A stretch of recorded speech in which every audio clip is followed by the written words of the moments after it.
Hey, what is going on, everybody? Boilon here, and today we're going to try and diffuse some panic tension in the community about the recent data mines regarding Apocalypse and Unlimited X-Men as a team, and why this really is not a big deal at this point in time. I also want to talk about the impact that the upcoming Gambit raid milestones are going to have on DAZZLER, who you can see here, and why this is also not a big deal, which I'm sure is surprising to hear from me, and we're going to briefly cover the math here in review of these two milestones and where most people are probably going to land.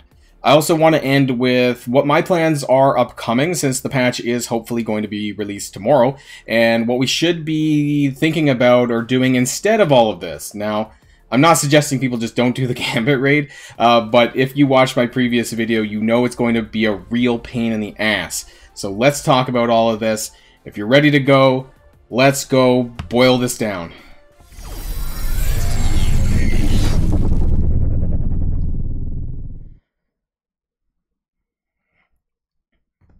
And I want to start here in the data mines. This is my Discord channel here with the data mines. Thank you, Minball, and those who do the data mines.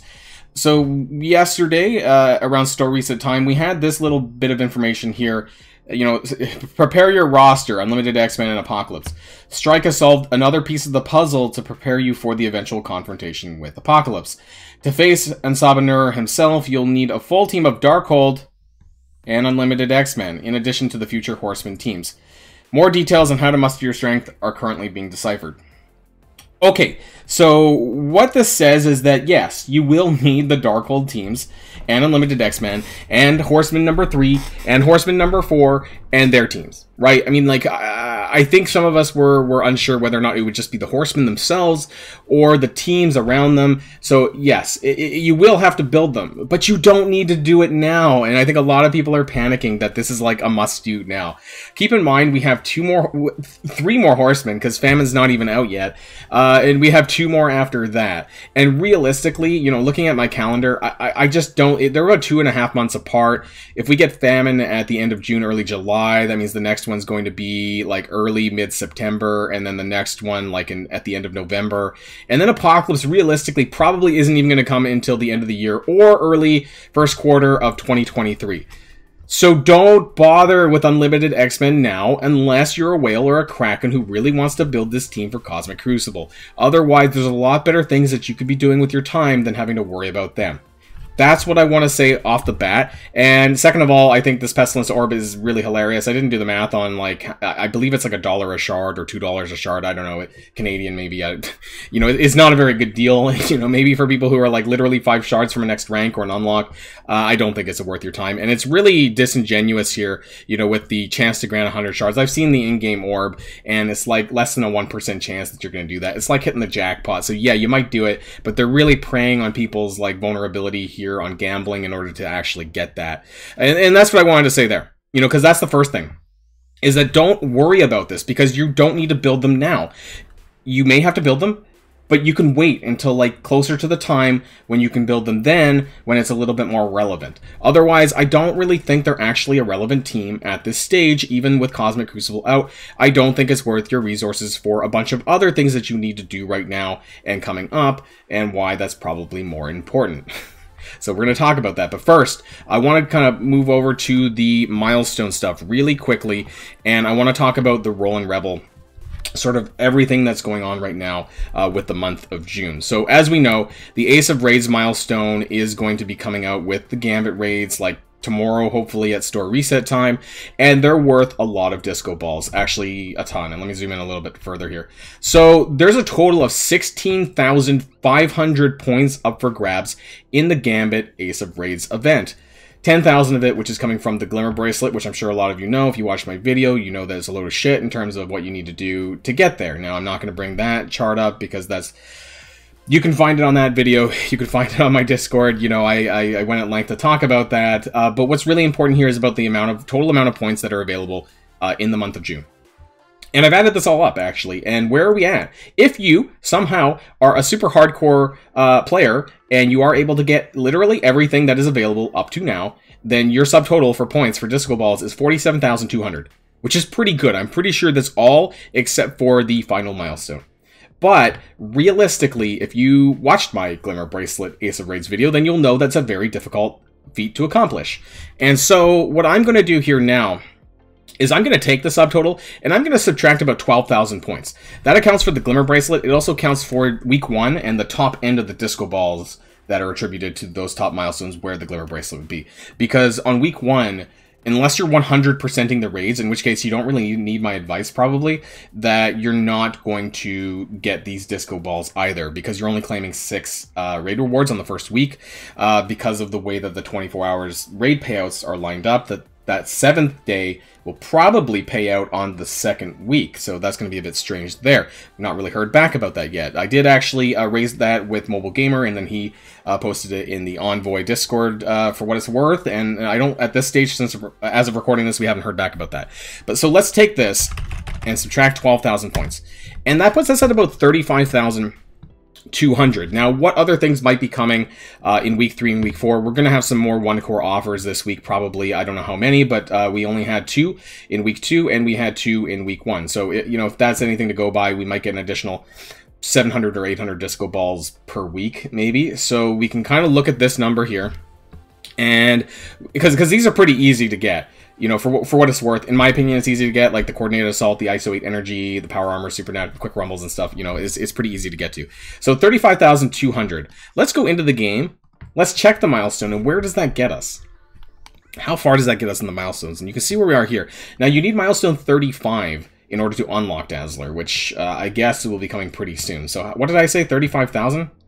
Because I have bad memory. Yeah, so that's going to get us to milestone 36. So that'll get you 120 Dazzler shards. It'll also get you this G15 item. That's 15, right? And so that's for Dazzler, or you can just keep it for whoever.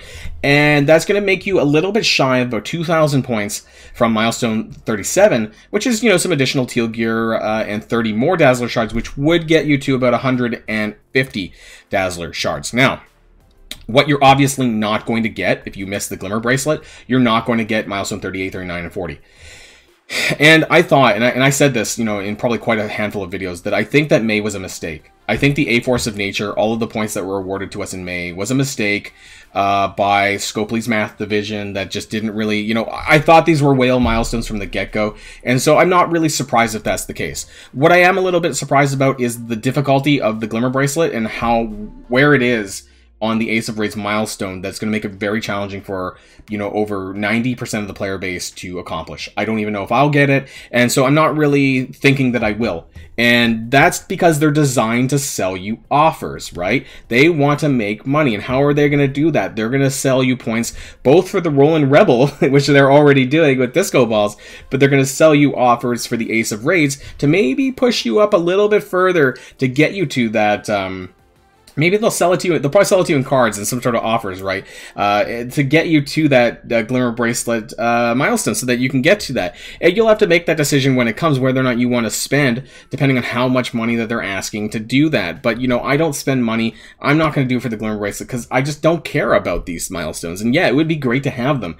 But at the end of the day, you know, I kind of knew that it was too good to be true in May, that we would get it a second time around in June. So don't think that you're probably going to get milestone 38, 39, 40. You might be able to get milestone 37 if you do well in the Ace of Raids event, if you do squeeze out a bit, you know, a bit more disco balls than you think, or if they give us just additional ways, you know, beyond what I have listed here on my spreadsheet for you to get that. Because week 4 is looking pretty dry. We have that Quick Rumble, and there's not much else in here. So I don't know if anything else is going to pop up, and maybe that might push you to that next milestone to around 37,000. But other than that, don't hold your breath. And, you know, like I said, they're really trying to pump us for our money. You know, Gambit was a whale sensation. Was it a no, I don't know why I said that. Sensation? I don't know how many people actually bought him. But my point, my point is that there's like milestones for everything. There's still these, you know, the event's over, by the way. I've like, as of recording, this milestone is over, and they're still selling these offers that reward the fragments and energy and stuff like that. Like, that's just disgusting, frankly. There's the Pestilence Orb ones.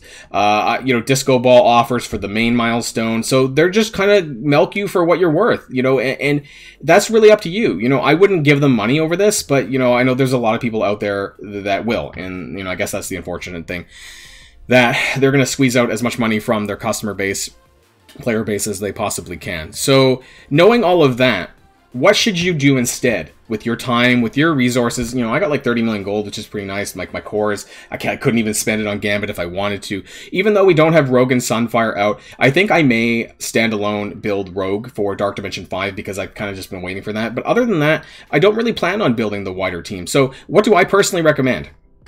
And that's going to depend on where you currently are with your gearing. Obviously, we have the Famine event upcoming, so if you haven't already, you know, build your Young Avengers. Make sure you have them up. Young Avengers is a very solid team. They're something that you should be working on, not only for the Famine team, but for other game modes. They're very solid in Cosmic Crucible on defense. I've been performing very well on my defense in my matches. A lot of times, sometimes they aren't even able to kill them. So, you know, Young Avengers is a lot of fun to use. I love them, right? You know, no surprise there. If you've been following my channel, you know I love the Young Avengers. Now, I know that some of the characters are less available, namely Echo and Kate Bishop, but nonetheless, they're the #1 team that's going to be for Famine. I've been saying this since the beginning, so this is something that you should put your time, your resources, and your gold into getting them to level 85 and, you know, gear tier 14, 15 at least.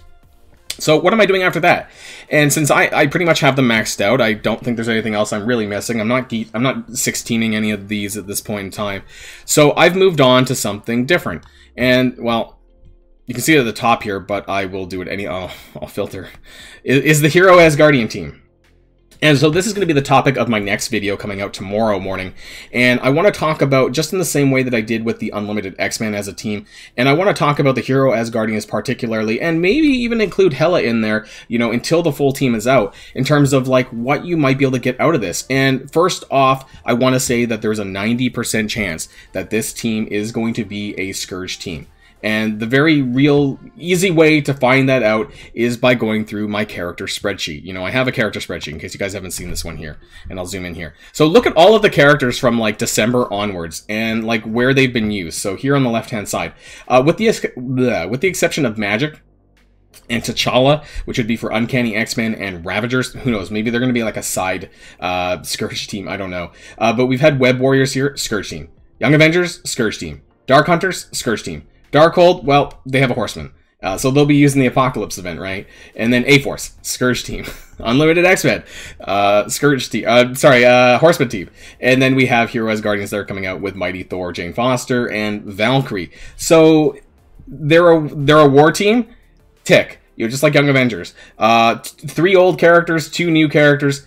Tick. You know, they tick every single box for a Scourge team. So that's definitely something that you should be doing. This is what I'm doing right now. Not only if you watched my previous video on how OP Thor is going to be upon the patch release, I've got him to level 85, gear tier 15 now. You know, he's probably not, I need to put some T4s, but I want to wait for the update to know which ones are the T4s that I need to put in for the new updates. And then I'm going to be taking Sif to 85, gear tier 14. I need to be cautious of my my catalysts. I'm having some issues here with some of my catalysts anyways. My superior basic catalyst, my damage catalyst, actually, I'm down to 1500, so I need to be a little bit cautious about my gear upgrades. And then Heimdall's going to be going to level 85, but I don't know how high I'm going to gear him because I don't like that he's super expensive to gear. He's Mystic, and I'd rather put that gear to Mighty Thor. But this is just an alternative to what you guys can be doing instead of panicking over Unlimited X-Men. Because I'm not... First of all, I don't even have DAZZLER unlocked. Second of all, Gambit's not even out yet. But I don't think I need them. And I don't think you guys need them either. I think a lot of people are panicking over them. I don't think that they're going to be the bee's knees. I think they're a team that you're going to need in like 6 or 7 months, but it's not something that you need to work on now. You should be prioritizing a little bit better on terms of what you need to put your resources to. And, you know, it doesn't have to be Young Avengers or Hero Asgardians. It can be whatever you need to do right now in your roster at this given moment that's going to give you the best benefit. So that's kind of why I wanted to come out and say this and kind of explain like where we're at with the overall events and also just my unhappiness, I guess, with the June Rollin' Rebels as well, and to kind of temper all of your expectations about what to do as we approach patch 6.2, which hopefully should be going live sometime tomorrow. So that's the end of this video. Let me know what you think. Let me know if you agree with my plans, disagree with my plans. I'm open to criticism in the comments down below. So until next time, everybody, stay safe and healthy, and I'll see you all later. Boilon signing out.